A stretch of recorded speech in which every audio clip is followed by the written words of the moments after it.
Hola.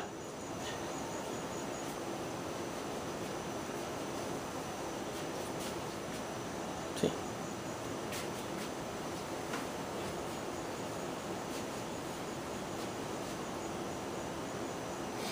Hola, aquí estamos en la segunda parte de la lección número 69 del curso de geometría. En la primera parte estábamos demostrando un teorema que establecía que dos rectángulos que tuvieran la misma altura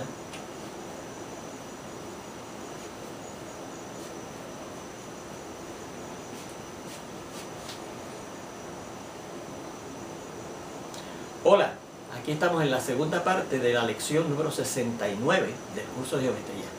En la primera parte estábamos demostrando un teorema que decía que las áreas de dos rectángulos que tuvieran la misma altura eran proporcionales, esas áreas, a las medidas de las bases de esos dos rectángulos.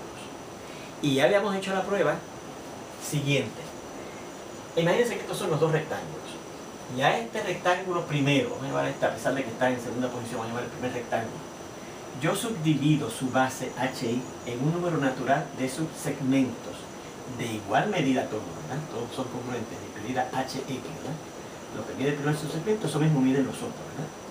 Y dada la casualidad que en el segundo rectángulo, en su base, cabía un número natural de esos subsegmentos de igual medida, en los cuales yo había subdividido la base del primer rectángulo, entonces el teorema se cumplía.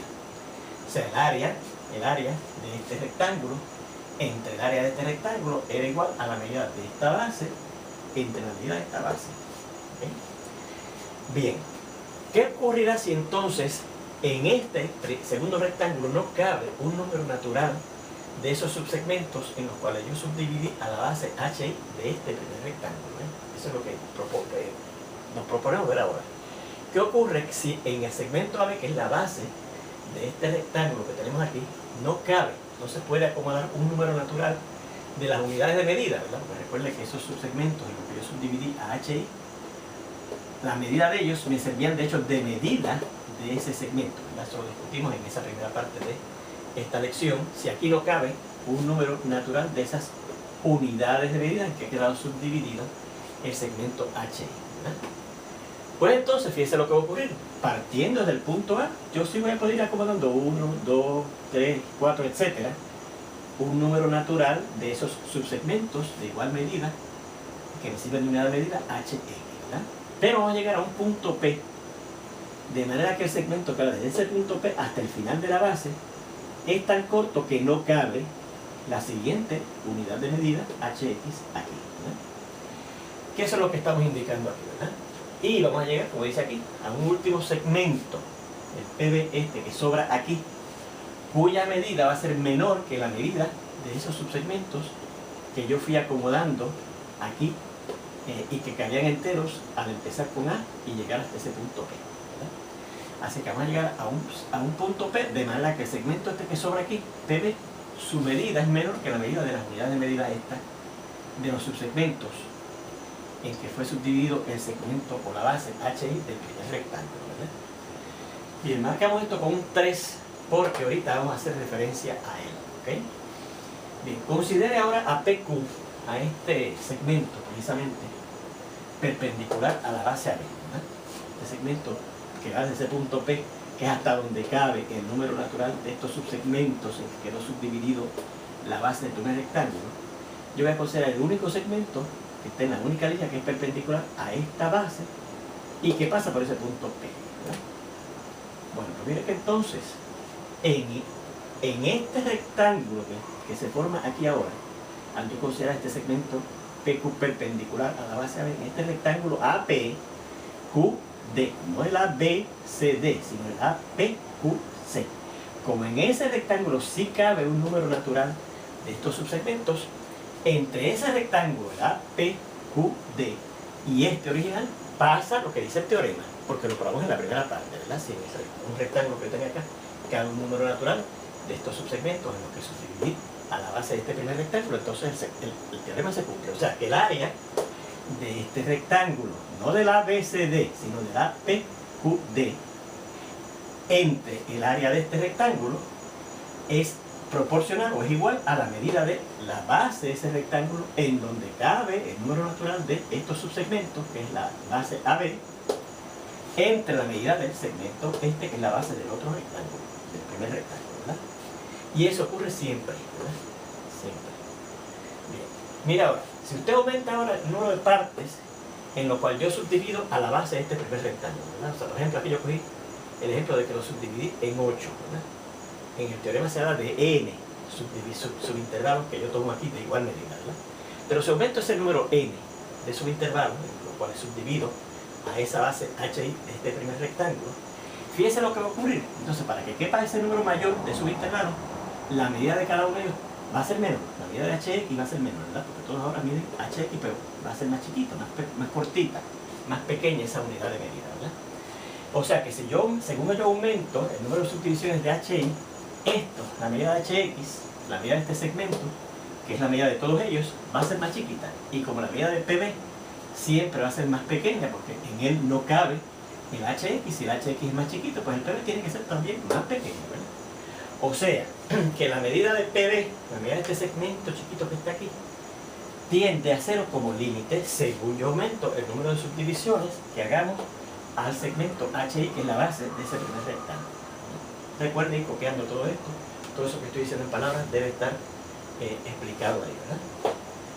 Al mismo tiempo, fíjense entonces, el área del rectángulo PBCQ, ¿cuál es el rectángulo PBCQ? Este que está aquí, este rectángulo pequeño que está aquí. PBCQ, esta franjita pequeña, este rectángulo que forma esa pequeña franja, según este PB se va haciendo cada vez más y más chiquito, porque tiende a ser como límite, ¿verdad? Pues el área de esta franja se va haciendo cada vez más y más pequeña, tan pequeña como yo quiero.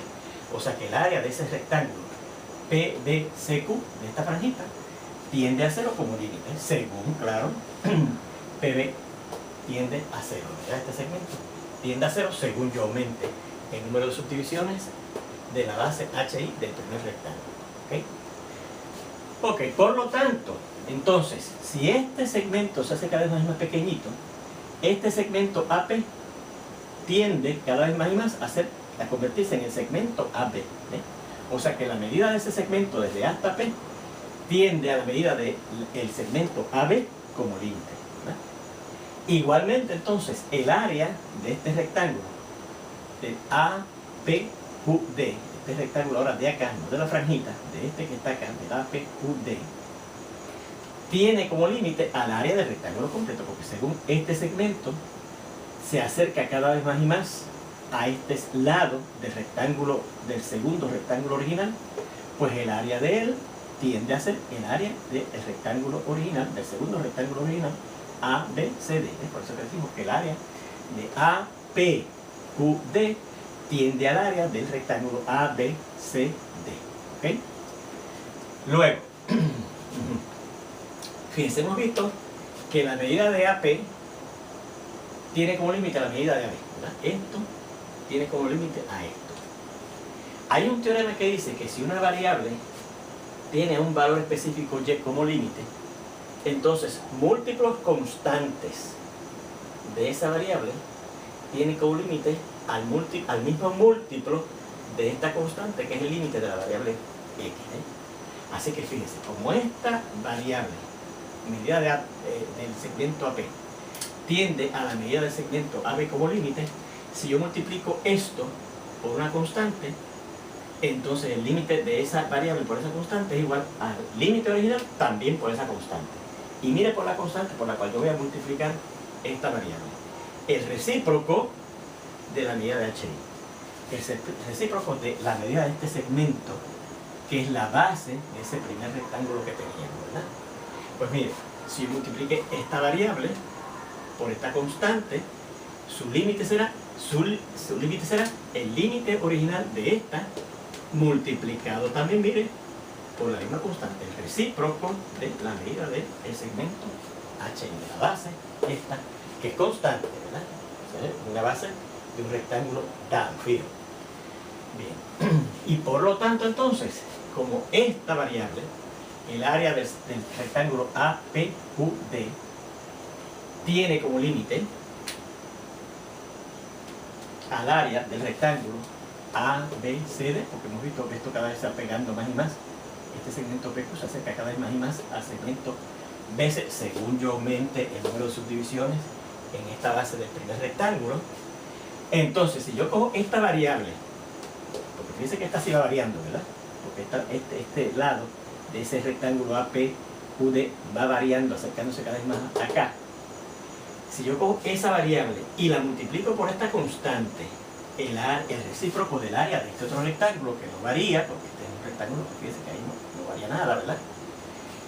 Entonces tiende a el límite de esta variable que hemos visto, perdónenme, que es el área de ABCD, de este rectángulo que está aquí originalmente, ¿verdad? Multiplicado por la misma constante, el recíproco del área del rectángulo HIJK, ¿verdad? Por lo que dice este teorema. Bueno.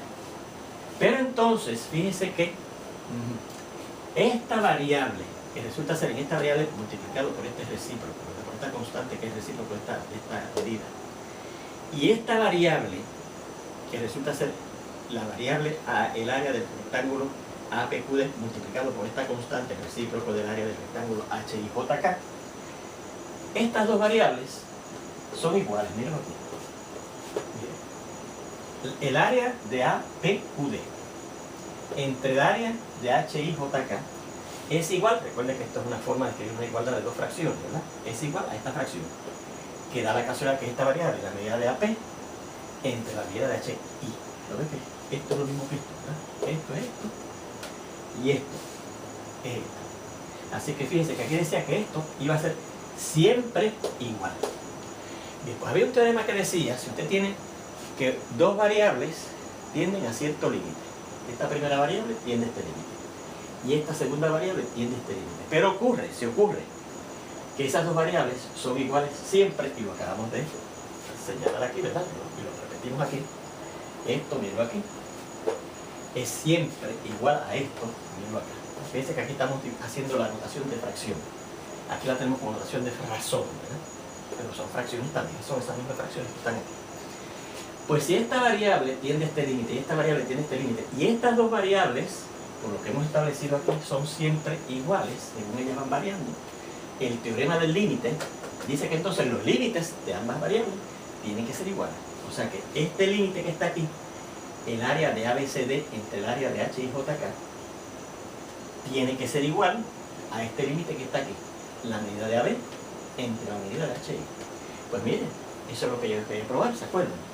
Que si estos dos rectángulos, ¿verdad?, tenían la misma altura, entonces sus áreas, la área de este rectángulo de ABCD, entre el área de este otro rectángulo, el área de HIJK, están en proporción con las medidas de sus bases, la medida de AB entre la medida de HI.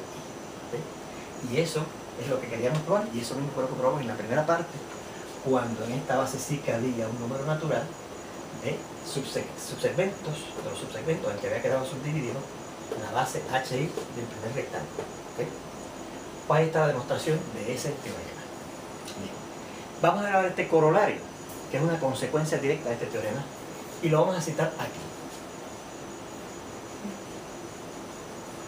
Vamos a citarlo aquí. Y fíjense por qué es un corolario de este teorema que acabamos de probar. Vamos a aclarar que aquí era K y que aquí era J, ¿no? Dice este corolario. Recuerden cómo hacía este teorema. Las áreas de dos rectángulos que tuvieran la misma altura estaban en proporción con la medida de sus bases. Pues este teorema dice, las áreas de dos rectángulos también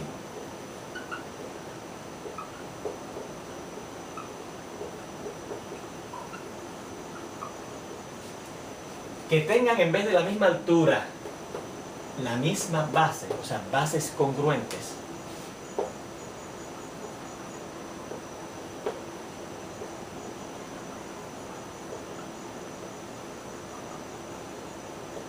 están en proporción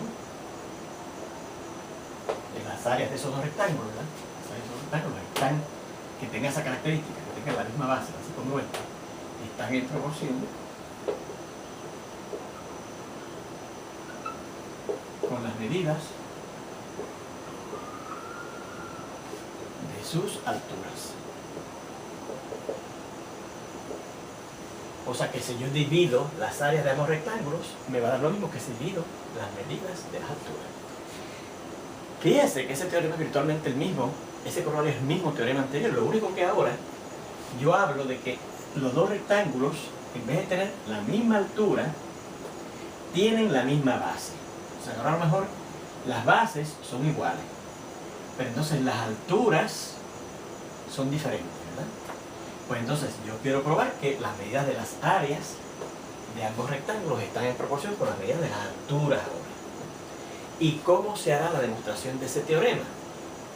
Que lo vamos a dar de ejercicio, que está puesto como ejercicio en esta parte del curso, ¿verdad? Pues usted va a hacer lo mismo. En vez de subdividir la base de uno de ellos, subdivide la altura de uno de ellos, ¿verdad? Y considera que en el otro rectángulo cabe un número natural de esos subsegmentos en los cuales yo subdividí la altura de este primer rectángulo, ¿verdad?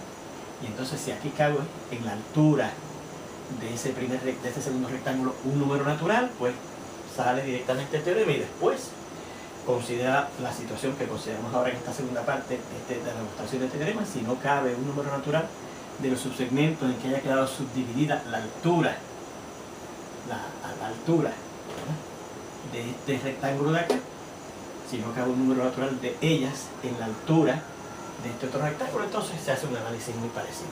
Lo invitamos a que lo haga porque es un ejercicio muy ilustrativo, ¿verdad?, para que usted demuestre que entendió esta primera demostración, además de que vamos a necesitar entonces ambos, el teorema y el corolario, para probar unas cosas muy importantes ya en la siguiente lección. Nos vemos entonces allá.